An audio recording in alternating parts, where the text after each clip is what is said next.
Hello friends, मैं आपको आज एक मोटिवेशनल स्टोरी सुनाती हूँ। 5 कहानियाँ जो आपको अपने लक्ष्य तक ले जाने को मजबूर कर देगी।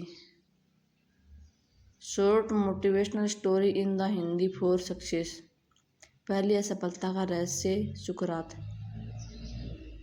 एक बार एक व्यक्ति ने महान सुकरात से पूछा कि सफलता का रहस्य क्या है। What is the secret of success. सुकरात ने उस इंसान को कहा, वह कल सुबह नदी के पास मिले, वहीं पर उसे उस प्रश्न का जवाब मिलेगा। जब दूसरे दिन सुबह वह व्यक्ति नदी के पास मिला तो सुकरात ने उसको नदी में उतर आकर नदी की गहराई मापने के लिए कहा। वह व्यक्ति नदी में उतरकर आगे की तरफ जाने लगा। जैसे ही पानी में उस व्यक्ति की नाक तक पहुंचा, पीछे से सुकरात ने आकर अचानक से उसका मुंह वह पानी में डुबो दिया। वह व्यक्ति बाहर निकलने के लिए झटपटाने लगा, कोशिश करने लगा, लेकिन सुकरात थोड़े ज़्यादा स्ट्रोंग थे। सुकरात ने उसे काफ़ी देर तक पानी में डुबोए रखा। कुछ समय बाद वह सुकरात ने उसे छोड़ दिया और उस व्यक्ति ने जल्दी से अपना मुंह पानी से बाहर निकालकर जल्दी जल्दी सांस ली। सुकरात ने उस व्यक्ति से पूछा, जब तुम पानी में थे तो तुम क्या चाहते थे। व्यक्ति ने कहा, जल्दी से बाहर निकल सांस लेना चाहता था। सुकरात ने कहा, यही तुम्हारे प्रश्नों का उत्तर है। जब तुम सफलता को उतनी ही तीव्र इच्छा से चाहोगे जितनी तीव्र इच्छा से तुम सांस लेना चाहते हो, तो तुम्हें सफलता निश्चित रूप से मिल जाएगी। सेकंड है अभ्यास का महत्व। प्राचीन समय में विद्यार्थी गुरुकुल में रहकर ही पढ़ा करते थे।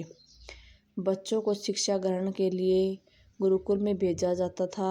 बच्चे गुरुकुल में गुरु के सानिध्य में आश्रम की देखभाल किया करते थे और अध्ययन भी करते थे। वरदराज को भी सभी की तरह गुरुकुल भेज दिया गया। वहाँ आश्रम में अपने साथियों के साथ घुलने मिलने लगा, लेकिन वह पढ़ने में बहुत ही कमज़ोर था। गुरुजी की कोई भी बात उसे कम समझ में आती थी। इस कारण सभी के बीच वह उपवास का कारण बनता है। उसके सारे साथी अगली कक्षा में चले गए, लेकिन वह आगे नहीं पढ़ पाया। गुरुजी ने भी आखिर हार मानकर उसे बोला, बेटा वरदराज, मैंने सारे प्रयास करके देख लिए हैं। अब यह उचित होगा कि तुम यहाँ अपना समय बर्बाद मत करो और अपने घर चले जाओ और घर वालों के काम में मदद करो। वरदराज ने भी सोचा कि शायद विद्या मेरी किस्मत में नहीं है, और भारी मन से गुरुकुल से घर के लिए निकल गया। दोपहर का समय था। रास्ते में उसे प्यास लगने लगी। इधर उधर देखने पर उसने पाया कि थोड़ी दूर पर ही कुछ महिलाएं कुएं में पानी भर रही थी। वह कुएं के पास गया। वहाँ पत्थरों पर रस्सी के आने जाने के निशान बने हुए थे। उसने महिलाओं से पूछा, ये निशान आपने कैसे बनाए।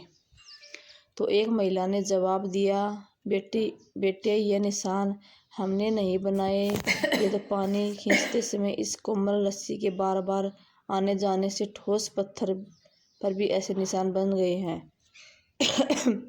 वरदराज सोच में पड़ गया। उसने विचार किया कि जब एक कोमल से रस्सी के बार बार आने जाने से एक ठोस पत्थर पर गहरे निशान बन सकते हैं, तो निरंतर अभ्यास में विद्या ग्रहण क्यों नहीं कर सकता। वरदराज ढेर सारे उत्साह के साथ वापस गुरुकुल आया और अथक कड़ी मेहनत की। गुरुजी ने भी खुश होकर भरपूर सहयोग किया।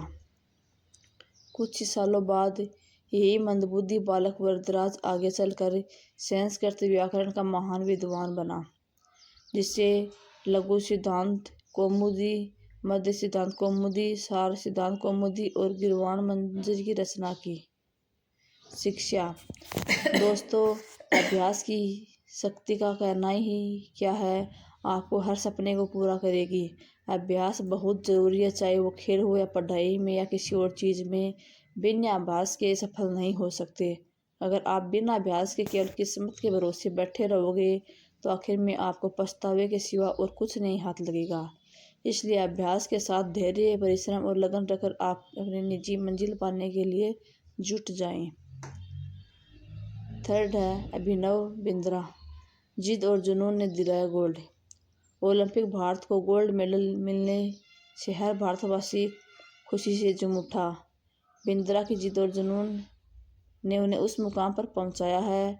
पेकांग में हुए वर्ल्ड शूटिंग चैंपियनशिप में बिंद्रा की teammate international shooter Shweta Chaudhary ने कहा कि बिंद्रा ने जो कहा है वह कर दिखाया है। श्वेता मामूली अंतर से ओलंपिक टीम में जगह बनाने में नाकाम रही।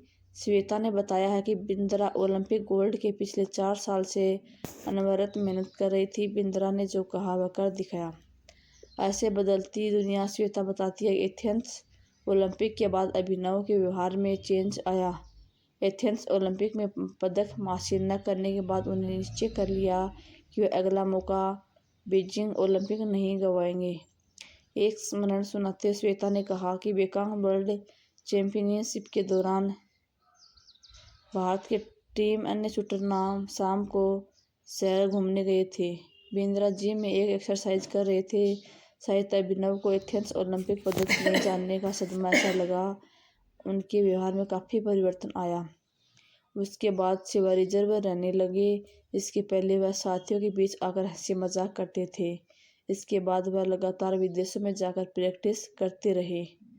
श्वेता ने बताया है बिंद्रा ने स्वयं ही अपने लिए प्राइवेट कोच, पैथोलॉजिस्ट व फिजियो नियुक्त किया था। इसके बावजूद छोटी प्रतियोगिताओं में उनकी मेडल न जीतने पर कई बार उनकी आलोचनाएं भी हुई हैं, परंतु उनको जानने वाले जानते थे कि अभिनव में वह क्षमता है जो आने वाली प्रतियोगिता में अवश्य दिखेगा। उनका टारगेट ओलंपिक ही था। फोर्थ है भारत रत्न प्राप्त डॉक्टर APJ अब्दुल कलाम। अब्दुल कलाम का जन्म 15 अक्टूबर 1931 को तमिलनाडु के गांव धनुषकोडी में हुआ था।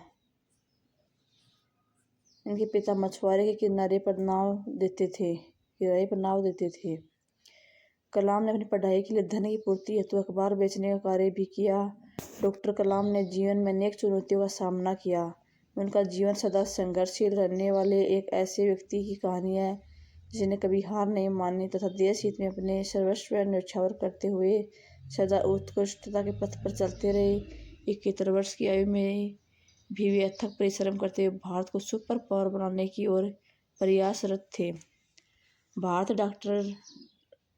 रत्न डॉक्टर कलाम भारत के 11वें राष्ट्रपति बने। वे भारत रत्न से सम्मानित होने वाले तीसरे राष्ट्रपति हैं।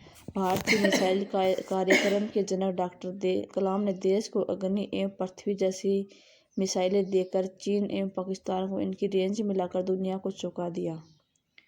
एक बार एयरफोर्स के पायलट के साक्षात्कार में 9वें नंबर पर आने के कारण कुल 8 प्रत्याशियों का चयन करना था। उन्हें निराश होना पड़ा था।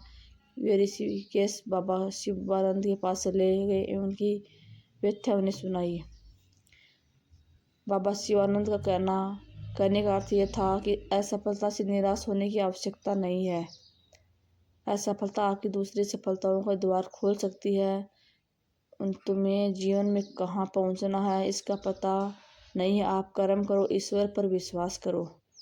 डॉक्टर कलाम का जीवन हर समय नवयुग के लिए आदर्श प्रेरणा स्रोत है, जो अपने जीवन में एक असफलता के मिलने पर ही निराश हो जाते हैं। रामानुजन। धुन के पक्के रामानुजन का जन्म एक गरीब परिवार में 22 दिसंबर 1987 को तमिलनाडु के जरोड़ कस्बे में हुआ था। उनके पिता एक साड़ी की दुकान पर कलरक का काम करते थे। रामानुजन के जीवन पर उनकी मां का बहुत प्रभाव था। जब वे 11 वर्ष के थे तो उन्हें एस.एल. लोने द्वारा लिखित गणित की किताब की पूरी मास्टरी कर ली थी। गणित का ज्ञान तो जैसे ईश्वर के यहाँ से मिला था। 14 वर्ष की उम्र में उन्हें मेरिट सर्टिफिकेट्स एवं कार्ड अवार्ड मिले। वर्ष 1904 में जब उन्होंने टाउन हाई स्कूल से स्नातक पास की तो उन्हें के रंगनाथा राव पुरस्कार प्रधानाध्यापक कृष्ण स्वामी अय्यर द्वारा प्रदान किया गया। वर्ष 1909 में उनकी शादी हुई। उसके बाद वर्ष 1910 में उनका एक ऑपरेशन हुआ। घर वालों के पास उनके ऑपरेशन हेतु पर्याप्त राशि नहीं थी।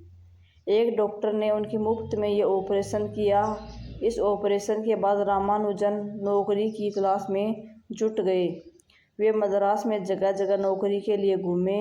इसके लिए उन्हें ट्यूशन भी किए। वे पुनः बीमार पड़ गए। इस बीच वे गणित में अपना कार्य करते रहे। ठीक होने के बाद उनका संपर्क नेल्लोर के जिला कलेक्टर रामचंद्र राव से हुआ। वह रामानुजन को गणितीय कार्य से बेहद प्रभावित हुए। उन्होंने रामानुजन को आर्थिक मदद भी की। वर्ष 1912 में उन्हें मद्रास में चीफ अकाउंटेंट के ऑफिस में क्लर्क की नौकरी भी मिल गई। वे ऑफिस का कार्य जल्दी पूरा करने के बाद गणित का रिसर्च करते रहे। इसके बाद वे इंग्लैंड चले गए। वहाँ उनके कार्य को खूब प्रशंसा मिली एवं गणित के अनूठे ज्ञान को खूब सराहना मिली। वर्ष 1918 में उन्हें ट्रिनिटी कॉलेज में कैम्ब्रिज को फेलो चुना गया। वह पहले भारतीय थे जिन्हें इस सम्मान के लिए चुना गया। बहुत ही मेहनती और धुन के पक्के थे। कोई भी बीमारी, विषम परिस्थिति, आर्थिक कठिनाइयाँ, बीमारी एवं अन्य परेशानियाँ उन्हें अपनी धुन से नहीं डिगा सकी। वे अंततः सफल हुए। आज उन्हें विश्व के महान गणितज्ञ में शुमार किया जाता है। 32 वर्ष की छोटी उम्र में इस प्रतिभाशाली व्यक्ति का देहावसान हो गया। दुनिया ने एक महान गणितज्ञ खो दिया। आपको हमारी ये मोटिवेशनल स्टोरी कैसी लगी? कमेंट में अपनी प्रतिक्रिया